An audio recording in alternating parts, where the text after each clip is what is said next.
तो नमस्कार मेरे चंबल के शेरों, आज हम फिर से आपके लिए एक वीडियो लेके आए हैं। तो आज है प्रैक्टिस सेट नंबर 3 साइंस का। ठीक है, चलो देखते हैं, जुड़े रहिए मेरे साथ।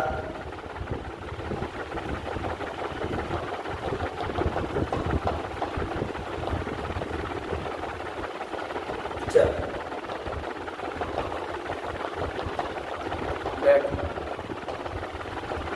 चलो देखते हैं। पहला क्वेश्चन है, मानव शरीर की सबसे बड़ी हड्डी कौन सी है? मानव शरीर की सबसे बड़ी हड्डी कौन सी है? फीमर है, जो कहाँ पाई जाती है? जांघ के अंदर पाई जाती है। मानव शरीर की सबसे छोटी हड्डी कौन सी है? स्टेपिस। कौन सी होती है? स्टेपिस होती है, जो कहाँ पाई जाती है? कान में पाई जाती है। चलो नेक्स्ट क्वेश्चन देखते हैं। सेकंड क्वेश्चन, विटामिन डी की कमी से कौन सा रोग होता है? विटामिन डी की कमी से कौन सा रोग होता है? तो दोस्तों देखते हैं, विटामिन डी की कमी से रिकेट्स रोग होता है। कौन सा रोग होता है? रिकेट्स होता है, जिसे अपन सूखा रोग भी कहते हैं। ये बच्चों में और महिलाओं में सबसे ज़्यादा होता है। ये किसमें?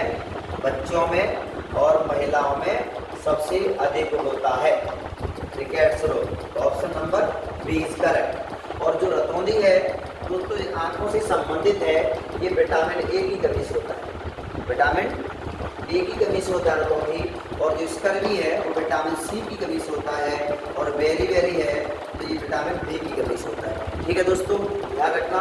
चलो नेक्स्ट क्वेश्चन पे चलते हैं। तीसरा क्वेश्चन है, दूध में कौन सा अम्ल पाया जाता है?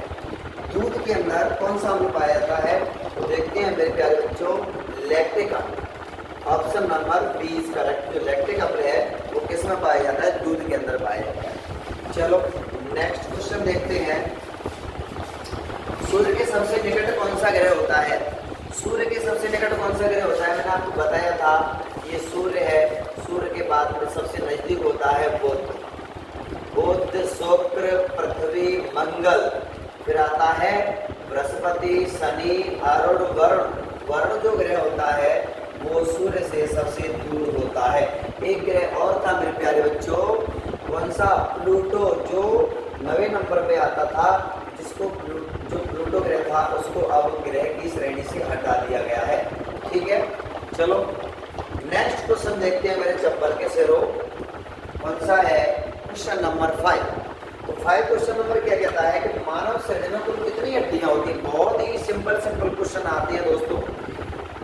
देखो, मानव शरीर में कुल कितनी हड्डियां होती है? 206 पाई जाती है।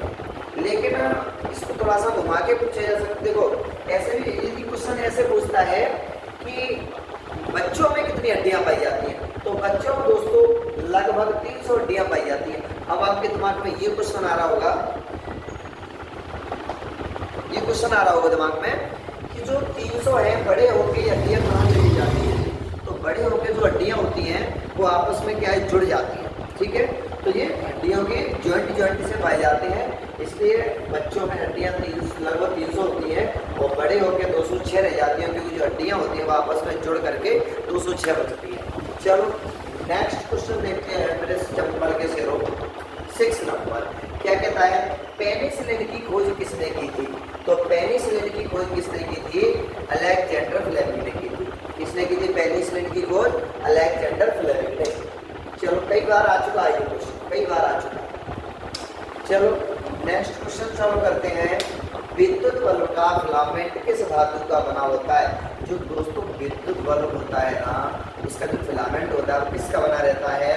किसका बना रहता है? टंगस्टन का बना रहता है।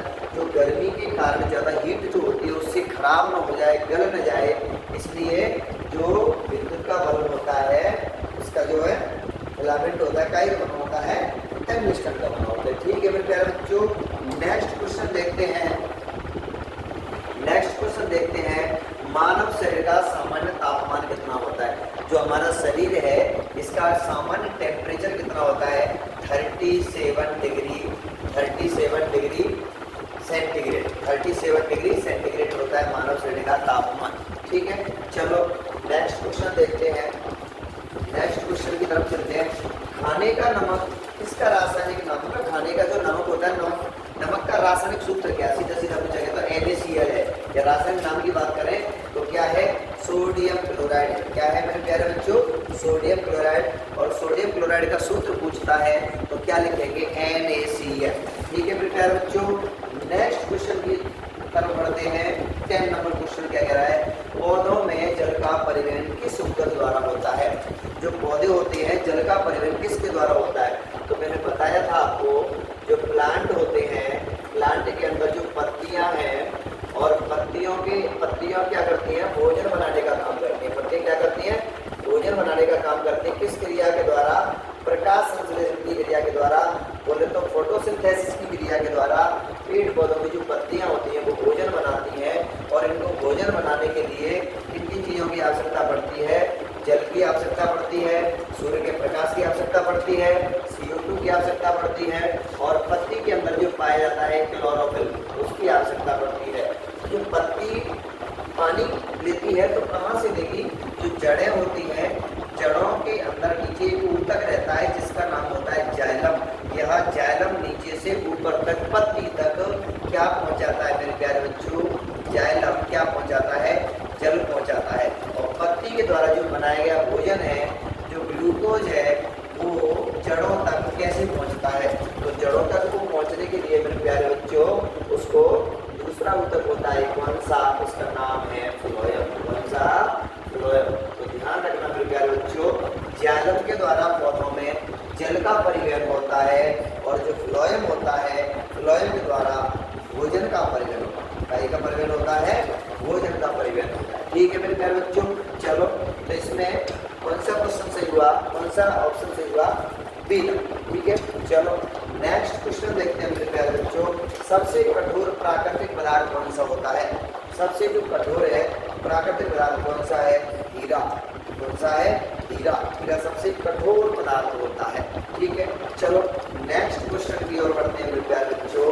12 नंबर क्वेश्चन क्या कहता है कि रक्त का थक्का जमाने में कौन सा विटामिन सहायक होता है। जो हम कहीं एक्सीडेंट हो गया या कहीं हमारे चोट लग जाती है तो हमारे यहाँ से ब्लीडिंग होती है, रक्त बहता है, तो रक्त बहता रहता है, और रक्त इतना बहेगा, ज़्यादा बह जाएगा शरीर से, तो फिर व्यक्ति के अंदर ब्लड की कमी हो जाएगी और उस व्यक्ति की मौत भी हो सकती है। तो हमारे अंदर एक विटामिन के होता है, ये विटामिन के जो है रक्त का थक्का जमाने का कार्य करता है। बोले तो यहाँ घाव हुआ है वहाँ पर ब्लड के क्लॉट्स बना देता है, जिससे ब्लड बाहर की ओर न निकले, ब्लड प्रवाहित, मतलब ब्लड बाहर निकले। ठीक है, चलो नेक्स्ट क्वेश्चन देखते हैं मेरे प्यारे बच्चों। 30 नंबर, ध्वनि की तीव्रता किस यंत्र से मापी जाती है। तो ये कई बार आ चुका है वाला क्वेश्चन। ध्वनि की तीव्रता डेसिबल के द्वारा, किसके द्वारा मापी जाती है, डेसिबल के द्वारा मापी जाती है ध्वनि की तीव्रता। ठीक है, चलो नेक्स्ट क्वेश्चन देखते हैं। 40 नंबर, श्वसन के दौरान मनुष्य कौन सी गैस बाहर छोड़ता है। तो श्वसन के दौरान मनुष्य कार्बन डाइऑक्साइड छोड़ता है। कौन सी छोड़ता है, कार्बन डाइऑक्साइड छोड़ता है। ठीक है, CO2 छोड़ता है। और कौन सी लेता है, तो हम बात करेंगे ऑक्सीजन। कौन सी लेगा, ऑक्सीजन, बोले तो O2, यानी इसमें ऑप्शन नंबर दोस्तों सी सही है। चलो नेक्स्ट क्वेश्चन देखते हैं। 15 नंबर, लास्ट क्वेश्चन है दोस्तों। क्या कहता है, पानी का क्वथनांक यानी सामान्य वायु दाब पर कितना होता है। तो दोस्तों इसका ऑप्शन नंबर क्या होगा, सी होगा, 100 डिग्री सेंटीग्रेड। ठीक है मेरे प्यारे बच्चों, तो आज के लिए इतना ही बहुत है। न पूछो जमाने से क्या हमारी कहानी है, न पूछो जमाने से क्या हमारी कहानी है, हमारी पहचान तो बस यही है कि हम देश की जवानी है, कि हम देश की जवानी है। वर्दी की शान पाने को सीने में आग लगानी है, वर्दी की शान पाने को सीने में आग लगानी है। चंबल डिफेंस एकेडमी से अब मंजिल पाकर जानी है, अब मंजिल पाकर जानी है। धन्यवाद दोस्तों, जय हिंद।